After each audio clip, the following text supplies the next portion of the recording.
Somewhere like that. Yeah. Amar Rav Chizl, remember Kamma. Yeah. Yeah. Yeah. Okay. So just a little bit of a summary. Most of today's focus on the following question. We call Zen Nene v'Zel Chaser. Loosely speaking, we'll have to get into the specific details. If you have something and I benefit from it, and it caused you no loss. For example, you had an empty garage and I parked my car there and didn't tell you about it. I was parked there for, I don't know, a couple of times when I went on vacation. And the question is, now I would have had to hire a security for my car. I would have had to put it in a secure lot, parked it in the airport or something. But now you had an empty garage. I just, took advantage of it and closed the door and locked it with my own lock behind me, and you never knew about it. It was empty anyway. You weren't using it anyway, clearly. Right. You didn't know about it. Am I obligated to pay you or not? There are a lot of specific details, so let's get right into it. Now, obviously, why is this the discussion? Why is this something that's relevant to us now? The answer is because if you remember yesterday, we spoke about Shein versus Harabim, right? The tooth, pleasurable damage in a public domain. Generally speaking, you're exempt from that type of payment. Pleasurable damage in a public domain, you're exempt from payment. For damages. Oh, exactly. Very good. So you have to pay for the benefit. Sort of like a zenena type of question, similar type of question. As you have to pay for benefit, even though you don't have to pay for damages. In other words, the fact that your animal is full, which means that the meal that you would have had to give him is otherwise not needed. So that's a benefit. So you have to pay for it. Okay. Rav Chizr says to Rav you weren't with us on the journey when we had a good question. What was this great question you had? Somebody who lives in his friend's backyard without his friend's knowledge. Does he need to pay him for it? What's the scenario? The house was not up for rent.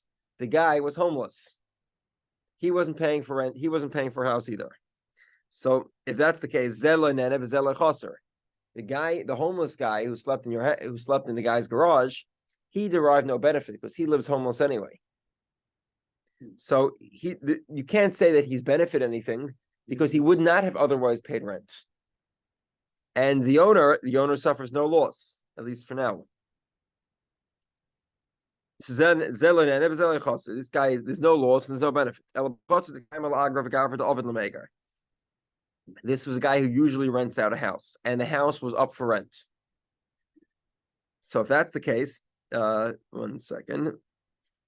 So this guy had a benefit. He saved himself a month worth of rent, and the other guy had a loss. He could not rent out his house for a month, and his house is on the rental market. So obviously he would have to pay. But must be referring to a house that was not up for rent, would have been empty. However, the guy who what do they call this, a squatter? Well, it kind of raises the question though, if the house is normally rented, the homeless guy sleeps in the yard. How is that different? It doesn't, because if he's renting the house out, he's still the owner still getting paid for it by the person who's actually renting, and the homeless guy's in the same position either way, whether it's being rented out or not. I'm not understanding your question. Let's say if the guy let's presume that the homeless guy does no damage and is no threat to society, and everyone would live civilly otherwise, right? Let's pretend that that's the case. Yeah. Which I'm sure it always is, right? Tell me about it. If that's the case, then the question is not about the house. The question is about the backyard. Is the backyard up for rent? And the answer is typically no. And is there somebody likely to rent the backyard? No. So it's no benefit and no gain and no loss. Right. Now, obviously, that's a lot of presumptions that I just made, that nobody would mind having a homeless person in his front backyard, and there'd be no damage, and no fear or anything else. If there would, that is a loss potentially of the owner. So he would be obligated to pay. That's what we call nezika. That's damages. Okay.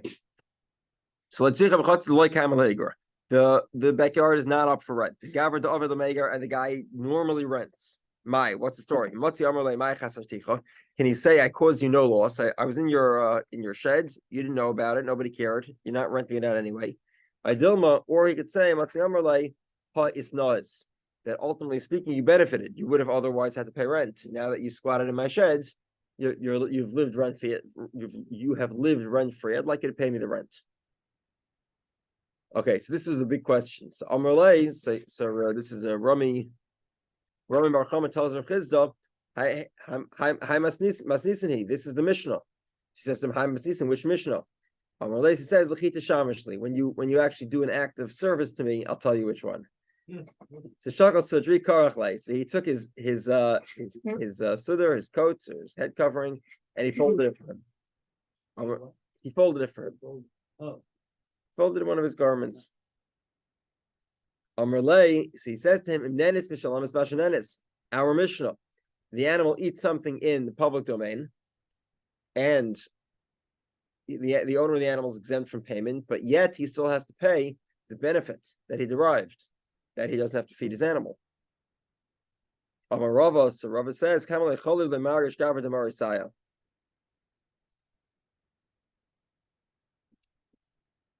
There's a problem here. The author of this statement, Yomi Bava Kamma, he hasn't understood the mission correctly. The even though it's not comparable to the Mishnah, he still accepted this response from Rav Chisda and didn't question it. Why? Because our Mishnah hay zenen v'zeh chaser, the hay zenen v'zeh loy chaser. There's a big difference in the Mishnah. The owner of the grain has incurred a loss. He's lost his grain. Whereas in the scenario of the Brisa of Rav Chisda, there was no loss. The owner was not going to rent out his shed anyway. So the Gemara says, so why did Yomi Bava Kamma not ask this question? So the Gemara says, Stam Paris, which is he understood that if the owner keeps his grain in the public domain, he sort of gives up on it. Okay, the next Amud is sort of more scenarios in this question. Relatively easy. Trying to prove one way or another, is there another Brisa that supports or disproves the contention that really the question, do or don't you have to pay in this environment where the shed would not have been rented, but the squatter would have rented a house otherwise.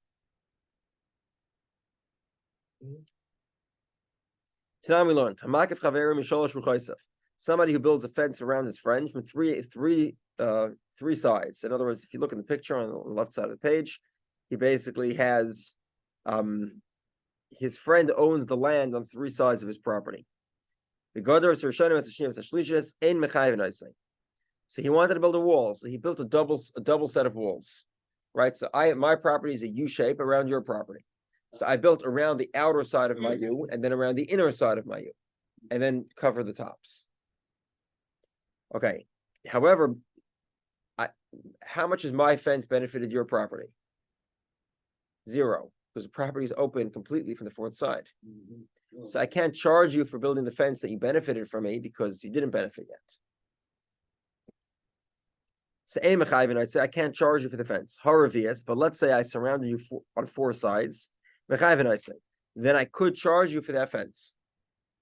If 2 neighbors decide to build a fence, then they can charge each other. Even one neighbor in some cases could force the other one to build. But over here, three sides is not going to help you. 4 sides will help you. And therefore I can make you pay for hana, for benefit. Shmamina, we see from here, chayev, that the owner of the interior property is obligated to pay for the fence on all 4 sides, even though the owner of the outer property would have built the fence anyway. So Gemara says, no, shiny hasam to amarlei at garments lihakefi yisera. On all 4 sides, you couldn't get out. Sorry? You can't get out without crossing the other person's property if it's on all 4 sides. Yeah, so okay, so obviously there would have to be an easement that would allow him to travel. Okay, so Shiny Hasan Amarle at Garmas the Kefi Sarah. So the Gemara says this is not quite an example of Zen and of Chaser. Why? Because the guy in the exterior property has to build a second set of fences specifically to protect his property from the interior guy. Right? There's a guy who has a bunch of properties like an O, and another guy who has a property in the center. The guy with the exterior property's fence is much larger because of the interior guy. And therefore, it's not considered zenen of zeloi chaser that the interior guy is having benefit and the exterior builder is taking no loss. He is taking a loss because he has to put up with the fact that he has a guy who he surrounds on four sides. His fence is much larger because of that, and that makes it zenen of chaser, and therefore makes sense that he'd be obligated to pay. Toshma Amar Yaisi says, "Amad nikif gadol sarvias megalgal and ovasakol." So go back to the three sides, right?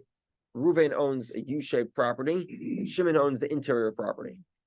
So Reuven builds his set of two fences, right? He builds an exterior wall around the outside of his U, and then an interior wall around the inside. So Shimon, the guy who lives on the inside, he says, "Hold on a second. I basically have a wall here. I have almost three sides of my property are protected. Let me build the fourth side." That's what he does. So then we make him pay for the entire wall, the first three sides as well. So the Gemara says, "Time of the Gadol Nikif, Havakef Potter." Okay. In other words, specifically, if Shimon decides to build a wall, that's when we say Shimon is deriving benefit. Shimon has to participate in the expenses of the other three sides of the interior wall. However, what happens again? The same scenario, the U-shaped property, right? Exterior Reuven builds a wall around his U, and then he builds an interior wall, right? But he also crosses the top of the U, so he covers not only his own property but also Shimon's property. Now, what's the story? The implication over here is that Shimon does not have to pay for the fact that Reuven benefited him, because now his property is enclosed on four sides. Shmamino, we see from here is then of or Potter. He's deriving benefit, and Reuven probably would have built this anyway. Is exempt. He's exempt from payment. So the Gemara says, "Shani Hasam Amar Leil Zisagili Benatir Bar Zuzah." It's a little bit different because over here Shimon could argue, I would never have built a fence. Even if I would build a fence, I would build it out of basically the equivalent of barbed wire. So in other words, I would have laid barbed wire around my property, and that's it. It's protected. I don't need to build a fence.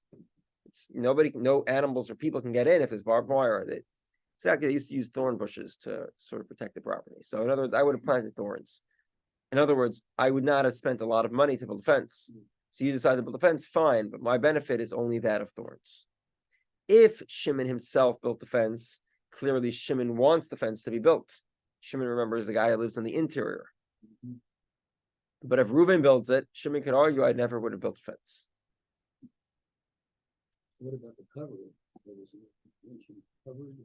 See, he built what happened again. If there's a U-shaped property, right, owned by Reuven, and then an interior property owned by Shimon. Right. If Reuven builds two sets of fences, one on the exterior side of the U, one on the interior side, and he covers the tops, that has nothing to do with Shimon. Let's say he instead of just covering his exposed parts, he also covers Shimon's property. So he builds a straight wall. Shimon does not have to pay. And the reason for this is because Shimon could argue, I would never have built a fence. I would have protected myself with some low-cost intervention.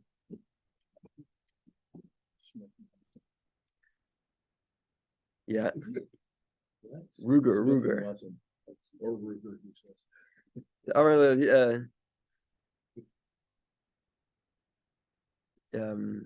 Okay, Toshma. Let's examine this. Habayis v'ha'aliyah shel shnayim shenoflu. You have a house with an attic. An interesting scenario. Okay, so this is you see this in Israel. I've seen this a few times.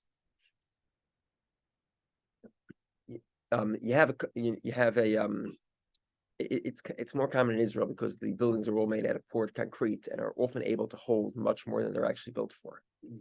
So it's possible for somebody to sell the roof rights to somebody else, and then that person will build. So there's a building that I know, and one of the neighbors I lived in, with two sets of elevators.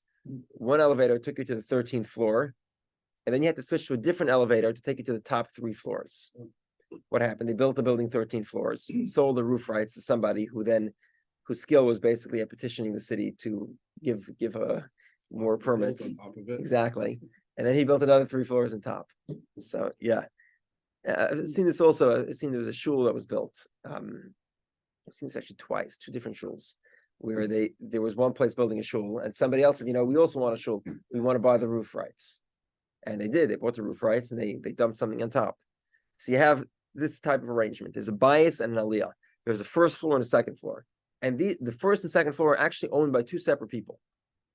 Completely separate people. This is not like it's not a condo association. It's not a renting. It's one guy owns the house, the other guy owns the roof. Habayis v'aliyah shel shnayim. Shenaflu. What happened? It fell down. One second. Habayis v'aliyah shel shnayim shenaflu. The house. So the everything collapsed. The house and the attic.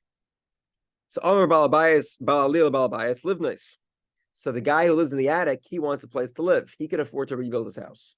So he tells the guy who lived underneath him, go build a house so I could build the roof on top of it. But the guy who owned the house could not afford to rebuild his house. He said no. The guy who owns the attic can rebuild the house, the Yeshaba, and he can live in the house until the owner of the house pays for the house, in which case the owner of the attic now takes the money and builds the roof and lives in the roof on the attic. We got the scenario? What caused the thing to fall? It doesn't matter. I think it's something innovative, an earthquake. Huh? Okay, it wasn't like the roof house caused it. Right, no, There's not no necessarily. structural damage or anything. Who knows what happened? It could be an outside force that happened. That's right. Okay, so it happens is let's say the bill for building the bottom house was $10,000. So he has to pay him, the owner of the house has to pay the owner of the attic $10,000, and then the owner of the attic builds the attic and lives in the attic.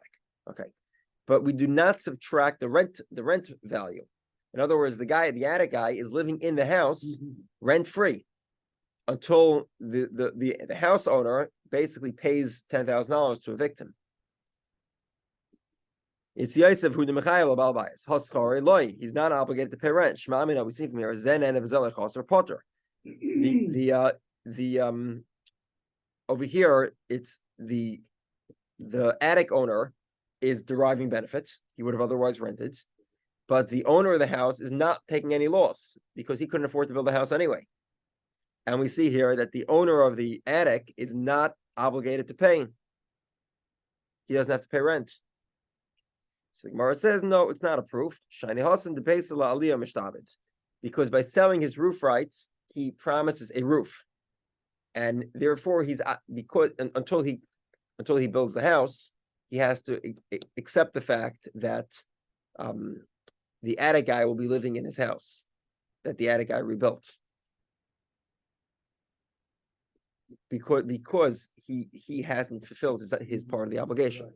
So it's not exactly a fair comparison why he's exempt from rent. Okay, Toshma Rabbi Yehudah Aimer one second. Av Zador Chotz Chaver Shalom Midaitai Sorach Laha Loy Schar. 1 second.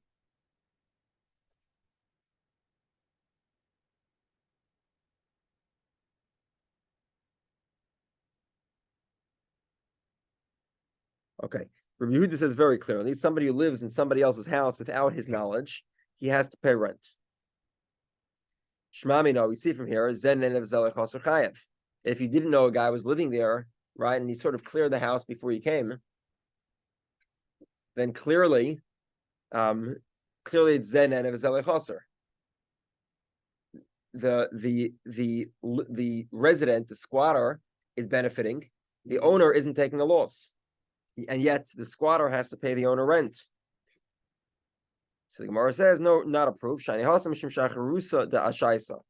It is not the case that when you live in somebody else's house, necessarily the house stays in perfect condition. It's shacharisa da shaisa, the blackness of the walls.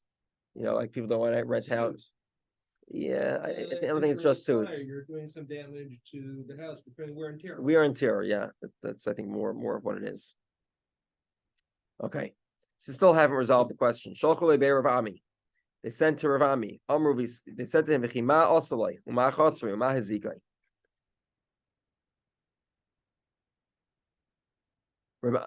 One second. They said that Rav Ami in his lifetime, he said, what's the guy doing? What's the loss? What's the damage? In other words, Rav Ami seems to imply that the squatter does not need to pay rent. So we call Zenen of Zelechosser is exempt. I'm sure you covered this and I missed it. Is this a brand new construction? This house never been used before, or has it been previously used? So we split the question a little bit differently than that. We said the question was, is the house up for rent? Okay. If the house is up for rent, then clearly by squatting in it, you're making the guy take a loss. If the house is, you can no longer bill it as being a space you're renting out for the first time, unused for rental purposes. Yeah, in general, the key concept, one of the key components of Zanen of Zelechosser is that any sort of minor insignificant loss is so insignificant that it isn't anything. People don't usually calculate it. For example, if somebody has a rental property, okay, and there is wear and tear, and the house hasn't been repainted, and they're waiting for a new tenant, and some squatter happens to be there, until they find a new tenant, and he knows exactly when the real estate agent comes, and then he gets out of the house, and he doesn't leave anything behind. He doesn't damage anything. That's what we're referring to.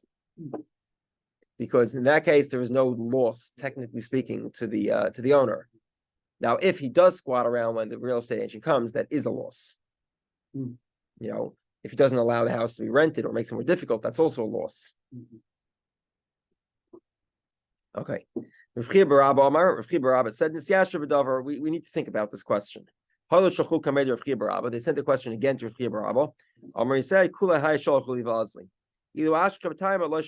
You keep on sending me letters. If I found a reason, if I would have found an answer, I would have replied to your letter. I don't know the answer.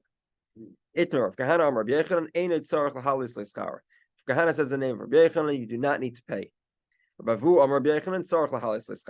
However, Rabbi Vu says you do have to pay. Papa.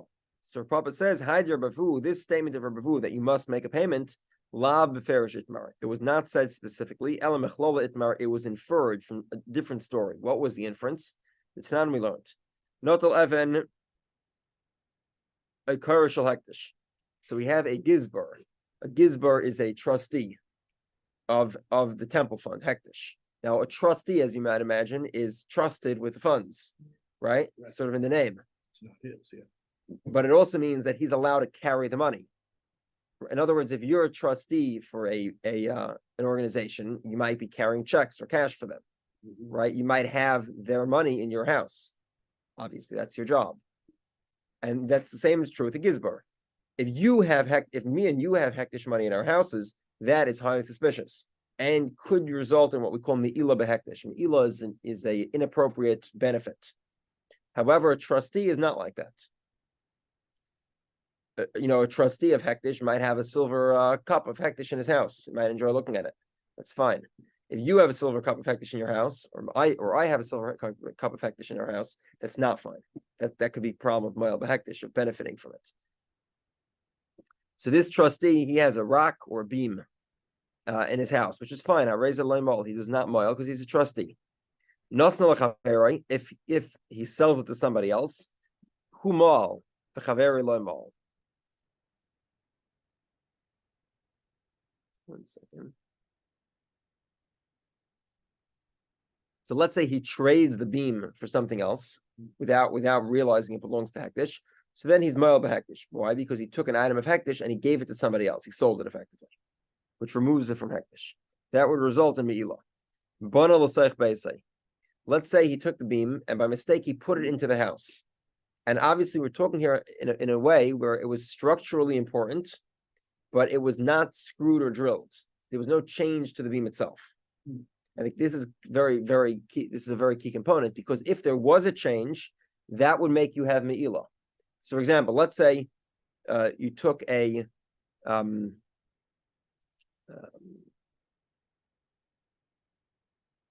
second here.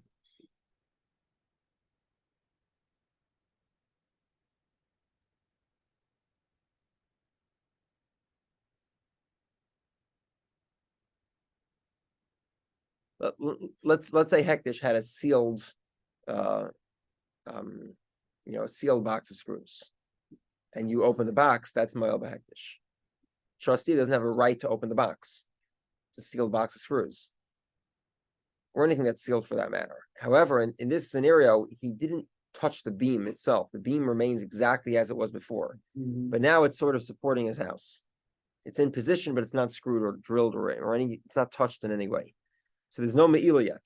The me'ila is only when he benefits from the house itself. Until he lives a value of 1 pruta, minimum value, he lives in the house. But Omer Shmuel, and Shmuel says,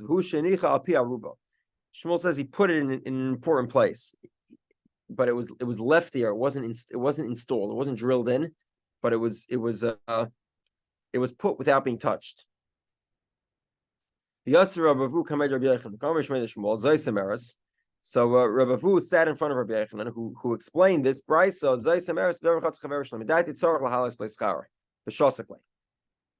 happened was, he said, Rabbi Yehudah says, look, over here, Hektish doesn't know that the guy is living in his house. Obviously, because Hektish is not an entity. It's not a human being. It's a functional entity. It's not a human being. So it doesn't know who lives in its house. Well, it's a corporation, and therefore, when you live underneath the beam, it's the same as me living in your house when you're on vacation and you don't know about it. It's exactly the same thing, because Hektish doesn't know who lives there, so it's zen and chaser. The trustee is deriving benefit by living in the house, but Hektish doesn't take a loss. The beam is exactly the same as it was before. Bavu thought me the shasik delay. That Rav Yehudah agreed to this concept. Rav Yehudah completely disregarded what he said. He disregarded so much he did not even bother to respond. The analogy is entirely inappropriate. Why is the analogy inappropriate? Very important.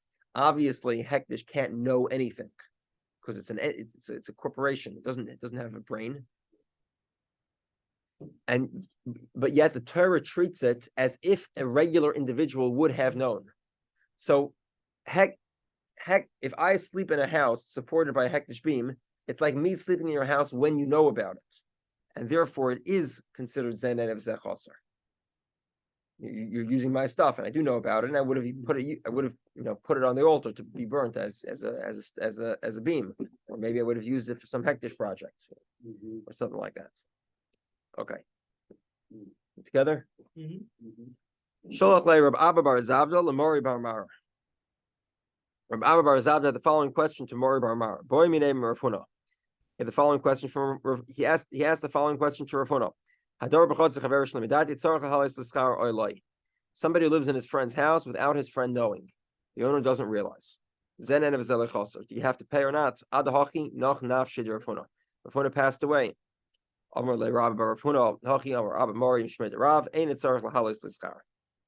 the son of Rav Huna, says, this is what my father said, you don't need to pay.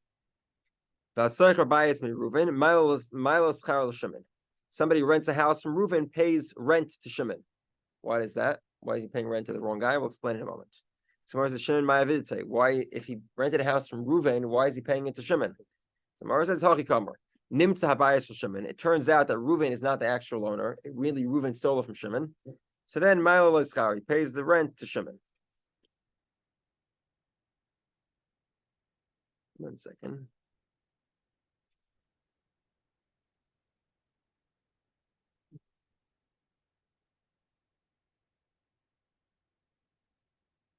So the Gemara says Tardi, both of them. In other words, if Shimon turns out to have owned the house, then let's explain as follows. Okay, just make it simple.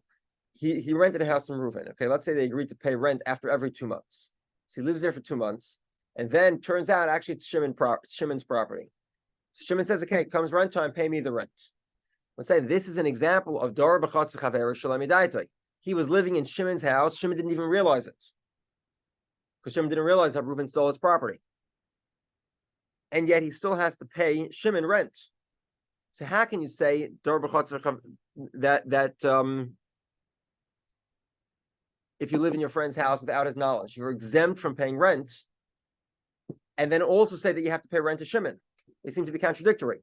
If Shimon didn't realize it was his property, why do you have to pay him rent? You shouldn't have to pay anybody rent. It's Dar b'chatz chaver shalei midaitai. Make sense? Yeah. No. The Rav Huna's, according to Rav Huna's son, Rav Huna made the following statement: if I live in your house and you don't realize, I don't need to pay rent.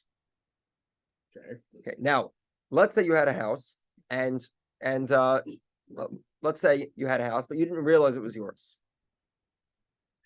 Okay, you had somebody gave you a house, you didn't find out about it, and somebody else claims to be the owner.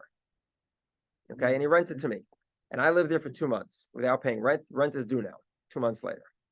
And you, I don't know, hear some rumor or something, you decide to investigate, turns out it's your house, you go call up the marshal service, and they take the house and give it to you. Says Rav Huna, I need to pay you rent now for 2 months. 1 second. I lived in a house without you realizing, because you didn't realize it was your house. So why do I have to pay rent? I lived in a house without your knowledge. I shouldn't have to pay rent. Now, had you known, you probably would have charged me. Fine, but you didn't know. So they're contradictory statements. No loss. Exactly. So if I lived in your house without knowledge, I don't have to pay you. But if you didn't know it was yours and then you discovered it was yours, then I do have to pay you. Why? What's the difference? Right. What? I said right. What's the difference? That's the question. Someone says tarti. Someone says no. Very simple. Very simple difference. The difference is that when I lived in your house, when you were on vacation, you weren't going to rent out the house. You weren't going to put on the Airbnb. But this story where Reuben rented the house, clearly there was a rental home. It was a rental home, so therefore I have to pay it. Itmar Nami, we have a Bryce that says something very similar. Amr of Chiber Abo. Amr of Chiber Oven Amr Rav. Amr of Chiber Oven Amr of Huna. Hador b'chatz chaver shlamidati. Ein it tzarich lahalas leischar. If I live in somebody else's house without permission, I do not need to pay him rent. 1 second. Okay, so if I live in somebody else's house without him realizing it, don't need to pay him rent. If I rent a house from the people of town, I pay rent to the owners. What does that mean? Someone says, if you rented it from the townspeople, why are you paying rent to the owner? Someone says, turns out it's not actually owned by the township, it's owned by somebody. The township sort of collected the house for no reason. So then I have to pay the original owner. So Mora asks the same question, Tarti, how could you have both of them? The original owner didn't know I was staying in his house because he didn't realize he was the owner. So Mora says, no, not difficult.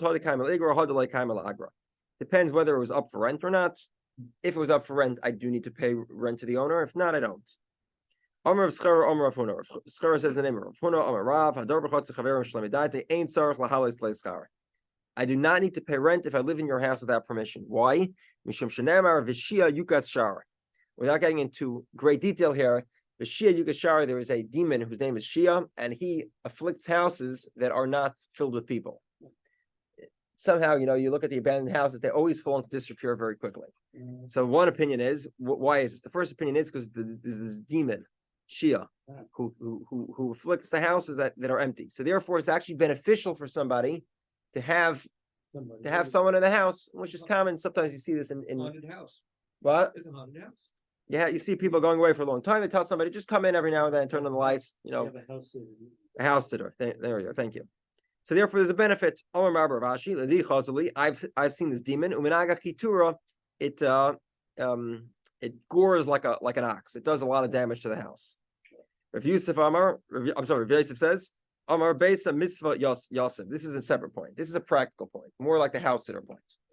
The house sitter is not necessarily for the demons, but things break in the house. You need somebody to keep an eye on things, make sure everything is rolling correctly.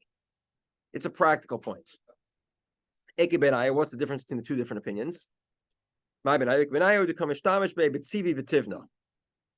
he uses the house as a storage house. So in terms of if you use a house to store woods, you're not exactly taking care of the house. You're not trying to check the toilets and checking the plumbing and the fridge and the freezer.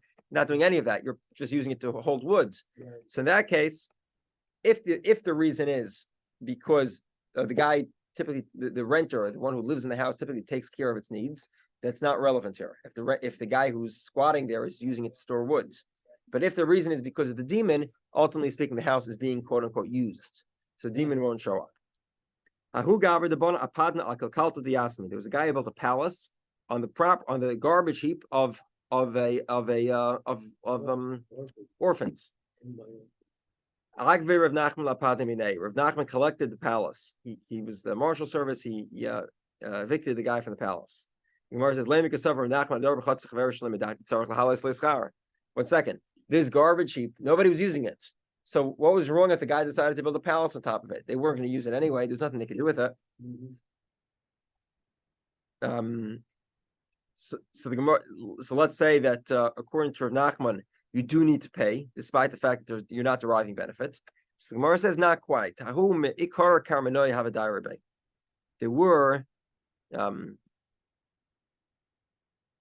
There were these Bedouin people, whatever. There were these traveling peoples that would live on the property and pay a very token amount of rent for like a KOA. Like you paid a small token fee to use the area. The Yavlo Liasmi Davramut, they paid a small amount of rent. Amar Lei, so he told the owner of the palace, Zil Paisinu Liasmi, go give them that small amount of rent. Go pay it to them. And the guy wouldn't listen. He wouldn't pay even the small amount. The guy who built the palace. So Nachman says, if you don't pay, I'm going to collect the palace, and that's what he did. He collected the palace and gave it to him. Okay. Next Gemara we'll have to leave for tomorrow. It's not an easy one.